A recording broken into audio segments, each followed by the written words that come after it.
சுமார் 75 ஆண்டுகளாக பிரான்ஸ் தேசமானது இங்கிலாந்தின் ஆதிக்கத்தில் இருந்தது. அநேக மன்னர்கள் போரிட்டும் விடுதலை கிடைக்கவில்லை. சார்லஸ் மன்னன் அரசாட்சியின் காலத்தில் மீண்டும் யுத்தம் ஆரம்பித்தது. எப்படியாவது விடுதலை வாங்கிவிட வேண்டும் என்று பிரான்ஸ் தேச மக்கள் வாஞ்சித்தனர். ஆனால் முடியாத காரியமாக காணப்பட்டது. ஒரு நாள் மன்னனை தேடி ஒரு 12 வயதுள்ள பெண் ஓடி வந்தாள். தன்னோடு ஒரு படையை அனுப்பினால் தான் இங்கிலாந்தை எதிர்த்து போரிட முடியும் என்றாள். அனைவரும் நகைத்தனர். அவளும் விடாமல் மன்னனிடம் தன்னுடைய கோரிக்கையை வைத்தாள். ஏனெனில் ஜோன் என்ற அந்த பெண் மாடு மேய்க்கும் தொழிலை செய்து கொண்டிருந்தாள்.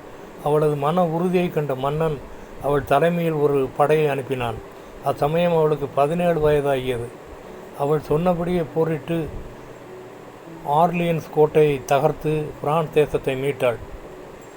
அவள்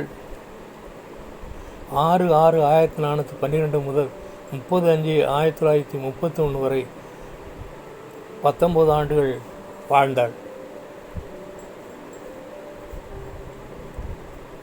இது நூற்றாண்டு போர் என்று வரலாற்றில் இடம்பெற்றது. தன் மக்களுக்காக தன் உயிரையே பணயம் வைத்தாள். 19வது வயதில் கொல்லப்பட்டாள். இன்று நமது தேசத்தில் பற்பல சூழ்நிலைகளால் ஒடுக்கப்பட்டுள்ள மக்களின் விடுதலைக்காக நாம் என்ன செய்கிறோம்? சங்கீதம் 103:6 ஒடுக்கப்படுகிற யாவருக்கும் கர்த்தர் நீதியையும் நியாயத்தையும் செய்கிறார். Psalms 103:6 The Lord executeth righteousness and judgment for all who are oppressed. One song.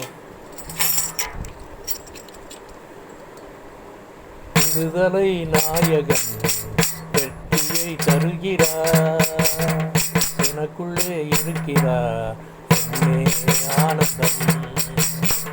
விடுதலை நாயகன் வெற்றியை தருகிறார், எனக்குள்ளே இருக்கிறார் என்னே ஆனந்தம். நான் பாடி பாடி மகிழ்வே, தினம் ஆடி ஆடி துதிப்பே, எங்கும் ஓடி ஓடி சொல்லுவே என் இயேசு ஜீவிக்கிறார். விடுதலை நாயகன் வெற்றியை தருகிறார், எனக்குள்ளே இருக்கிறார் என்னே ஆனந்தம். ஜெபம்.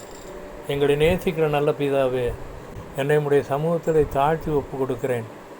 ஒடுக்கப்பட்ட மக்களுக்காக, அவர்களுக்கு நியாயம் கிடைப்பதற்காக நானும் போராட ஆண்டவராக இயேசு கிறிஸ்துவின் நாமத்தில் ஜெபிக்கிறேன் பரிசுத்த பிதாவே. ஆமேன்.